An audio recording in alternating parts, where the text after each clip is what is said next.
अगर आप भी नॉर्सेट 11 की प्रिपरेशन कर रहे हो और आपको समझ नहीं आ रहा है कि कैसे सिलेबस को कंप्लीट करना है, कितने बार रिवीजन करना है, कौन से सब्जेक्ट्स को कितना टाइम देना है, कौन से सब्जेक्ट में कितने दिन लगाने हैं, क्या एमसीक्यूज कब से स्टार्ट करने हैं, या इस टाइप के क्वेश्चंस, आज की वीडियो आपके लिए बहुत ही इंपॉर्टेंट होने वाले हैं क्योंकि ये आपकी इन सभी कंफ्यूजन्स को दूर कर देगी। सो जो एस्पिरेंट्स मेरे चैनल पे न्यू हैं, हाय गाइस, मैं हूं जिज्ञासा, नर्सिंग ऑफिसर एम्स दिल्ली में, और मैंने अपने फर्स्ट अटेम्प्ट में ही नॉर्सेट क्रैक किया था, वो भी सेल्फ स्टडी से। सो मैं आपको बता दूं, मैं कोई कॉम्प्लिकेटेड स्ट्रेटेजी नहीं देने वाली हूँ। मैं एक बहुत ही सिंपल बेसिक सी स्ट्रेटेजी दूंगी जो आप आज से ही फॉलो कर सकते हो। और ऑनेस्टली बोलूं, हम सब एक गलती करते हैं, या तो हम मेजर सब्जेक्ट लेते हैं और उसमें एक ही सब्जेक्ट में अपना सारा टाइम वेस्ट कर देते हैं, या फिर क्योंकि हमें इतना सारा पढ़ना है इसलिए हम अलग अलग सब्जेक्ट उठाते रहते हैं और तब भी अपना टाइम वेस्ट कर देते हैं क्योंकि एक भी सब्जेक्ट कंप्लीट नहीं होता।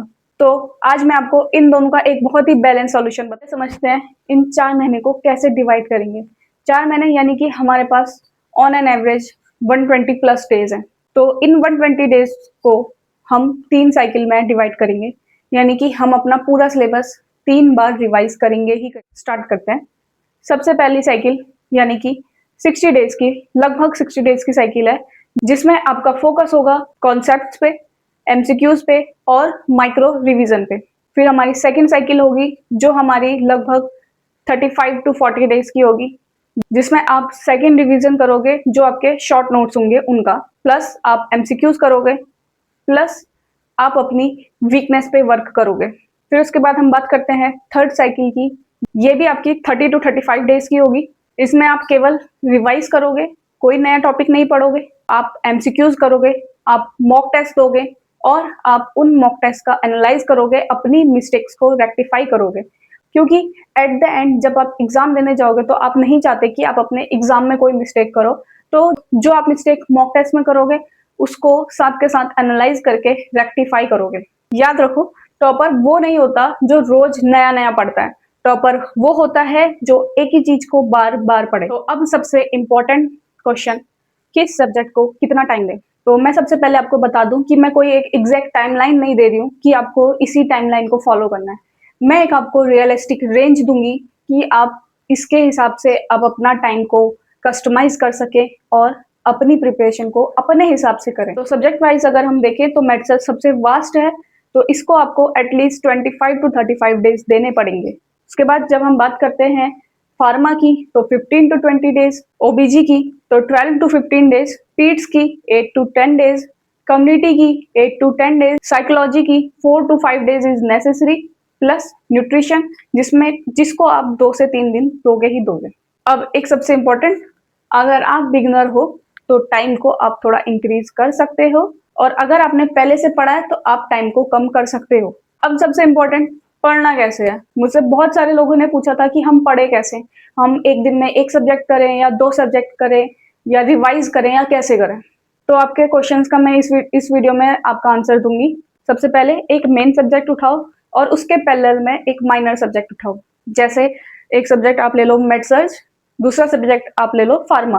तो मेड सर्च को आप दोगे अपने एटलीस्ट 5 टू 6 आवर, फार्मा को आप दोगे at least 1.5 to 2 hours, plus 1 hour आप एमसीक्यूज करोगे ही करोगे, प्लस 2 आवर्स आपको अपने रिवीजन को देना ही है।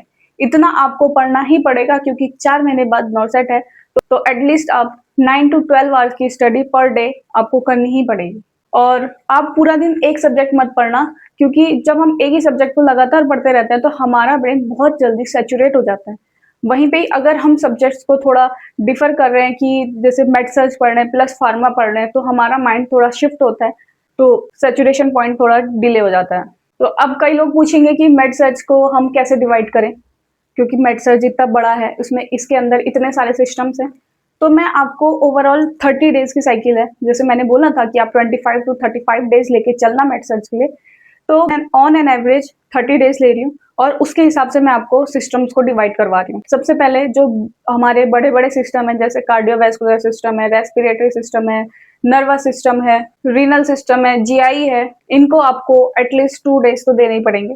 हाँ, ऐसा हो सकता है कि आप रीनल को 1 दिन दो, नर्वस को 3 दिन दे दो, तो ऐसे करके आप कस्टमाइज कर सकते हो। इसके अलावा एंडोक्राइन को 1 से 1.5 दिन, मस्कुलोस्केलेटल को 1 से 1.5 दिन, हीमेट को 1 दिन, ऑन्कोलॉजी को 1 दिन, इन्फेक्शन कंट्रोल को 1 दिन, जैसे कि इन्फेक्शन कंट्रोल में आपका स्टरलाइजेशन आ जाता है, बायोमेडिकल वेस्ट मैनेजमेंट आ जाता है। फिर उसके बाद आईसीयू, इमरजेंसी, इनको भी आपको 2-2 दिन देना पड़ेगा, बहुत वास्ट है। फिर बर्न्स आ जाता है 1 दिन, शॉक को 1 दिन, प्रोसीजर्स होते हैं जो हमारे, उनको 1 से 2 दिन आपको देने पड़ेंगे। तो बाकी सब्जेक्ट कैसे पढ़ें?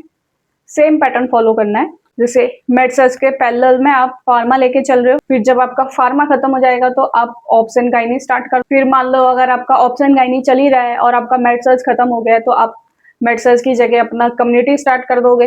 तो ऐसे करके आपको अपना टाइम टेबल बनाना है, ठीक है। देखो ऐसा होता है कि जब हम प्रिपरेशन करते हैं किसी भी एग्जाम की, तो हम जैसे स्कूल टाइम पे एक अपना टाइम टेबल बनाते थे कि इतने दिन से इतने दिन तक इतने सब्जेक्ट पढ़ेंगे। आपका जब आप एस्पिरेंट होते हो ना, तो आप ऐसे प्रॉपर टाइम टेबल नहीं बना सकते। कई बार ऐसा होता है कि किसी टॉपिक में फंस जाते हो, कोई टॉपिक आपका वीक होता है तो उसमें टाइम ज्यादा लग जाता है। तो आप ये मत सोचना कि मुझे इस टाइम टेबल के हिसाब से ही चलना है, क्योंकि आपको सिलेबस कंप्लीट करना है। टाइम टेबल आपका थोड़ा बहुत कस्टमाइज हो सकता है, लेकिन सिलेबस के साथ आप बिल्कुल भी ऐसा मत करना कि चलो मेरा टाइम हो गया तो मैं इस टॉपिक को अभी रहने देती हूँ, अगली बार के रिवीजन में कर लूंगी। नहीं, उस टॉपिक को पूरा कंप्लीट करना है, क्योंकि अगर आप पीछे रह जाते हो तो सब्जेक्ट को छोड़ना मत, पैनिक मत करना, उसको कंप्लीट करना। क्योंकि अगर आप इस सब्जेक्ट को छोड़ दोगे तो आपके माइंड में आपके माइंड में एक कोने पे, एक कहीं पे गिल्ट होगा कि मैंने वो टॉपिक छोड़ दिया। ऐसा नहीं करना है, आपको टॉपिक करना ही है कंप्लीट। तो अगर हम बात करें कि ये तो मैंने आपको बता दिया मंथली कि आपको इस मंथ में ऐसे करना है, इस मंथ में ऐसे करना है। अब अगर हम बात करें वीकली, तो आपको कैसे अपना टाइम टेबल बनाना है। आपको 5 डेज अपने प्रॉपर सब्जेक्ट्स को देने हैं। जैसे आप अपने सब्जेक्ट्स पढ़ रहे हो, 5 डेज आपको अपनी थ्योरी, एमसीक्यूज, रिवीजन ये सब करना है। उसके बाद एक दिन आपको प्रॉपर रिवीजन सारा करना ही करना है, नहीं तो आप जो पढ़ा है वो भूल जाओगे। और एक दिन आप मॉक टेस्ट को दोगे। अब ये मत सोचना कि मॉक टेस्ट हम लास्ट में देंगे, नहीं, मॉक टेस्ट भी आपको साथ में स्टार्ट करना पड़ेगा, क्योंकि जैसे आप मेडिसिन पढ़ रहे हो प्लस फार्मा पढ़ रहे हो, बाकी आपके सब्जेक्ट्स अभी नहीं कर रहे हो, लेकिन जब आप एग्जाम में जाओगे तो वहां पे आपके सब्जेक्ट वाइज क्वेश्चंस नहीं आते, वहां पे मिक्स्ड क्वेश्चंस आते हैं। तो जब आप प्रिपरेशन के टाइम पे आप जिस हिसाब से पढ़ते हो, आपका माइंड ब्रेन एग्जाम में भी वैसे ही वर्क करता है। तो आपने क्या करना है, अपने सब्जेक्ट्स जो आपकी थ्योरी मैंने आपको बोला है उस हिसाब से करोगे, प्लस एटलीस्ट वीक में एक होल मॉक टेस्ट दोगे। क्यों? ताकि आपके क्वेश्चन, आपके माइंड में क्वेश्चंस आए और सब्जेक्ट के क्वेश्चन भी आए कि हाँ ये सब्जेक्ट भी है, इसके भी क्वेश्चन करने हैं। तो आप अगर जब मॉक टेस्ट दोगे, आप और सब्जेक्ट्स को भी टच करोगे, तो आप उनसे दूर नहीं होगे, आपके सारे सब्जेक्ट्स टच में रहेंगे। अब आप पूछोगे कि एमसीक्यू कितने करने हैं, तो आपको अपनी फर्स्ट साइकिल से ही, फर्स्ट डे से ही एमसीक्यूज स्टार्ट करने हैं। जो आपकी फर्स्ट साइकिल है इसमें आपके एमसीक्यूज कम होंगे, थ्योरी पे टाइम ज्यादा दोगे, तो इसमें आप एटलीस्ट 50 एमसीक्यूज पर डे के करोगे ही करोगे। फिर जब आपकी सेकंड साइकिल आएगी, इसमें आप एटलीस्ट 100 एमसीक्यू पर डे के करोगे, एमसीक्यूज की क्वांटिटी भी बढ़ाओगे, प्लस आप मॉक टेस्ट भी दोगे, तो आपकी MCQs quantity at least 150 to 200 per day की होनी ही चाहिए जब आप अपनी थर्ड साइकिल कर रहे हो। अब कुछ एस्पिरेंट्स पूछेंगे नॉन नर्सिंग तो आपने बताया ही, तो नॉन नर्सिंग आप लास्ट 1 मंथ में स्टार्ट करना।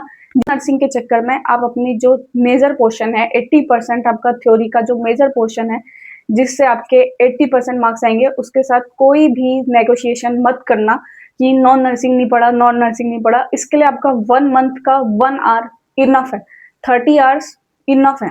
अब कुछ कॉमन मिस्टेक्स जो बहुत सारे एस्पिरेंट्स करते हैं, सिर्फ रीडिंग करते रहेंगे, रिवीजन नहीं करेंगे, या एमसीक्यूज नहीं करेंगे, या डर की वजह से मॉक टेस्ट नहीं देंगे, और मान लो अगर मॉक टेस्ट दे दिया तो टाइम नहीं है करके एनालिसिस नहीं करेंगे। ये चीज बहुत गलत है।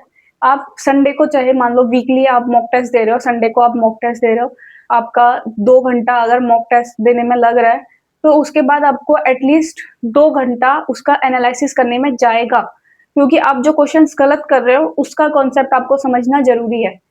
आप कहाँ पे गलती कर रहे हो ये चीज आपको समझना बहुत ज्यादा जरूरी है, तभी आप उसको अगली बार जब आपका वो कॉन्सेप्ट आपके सामने आएगा तो आप वो गलती दोबारा से नहीं करोगे।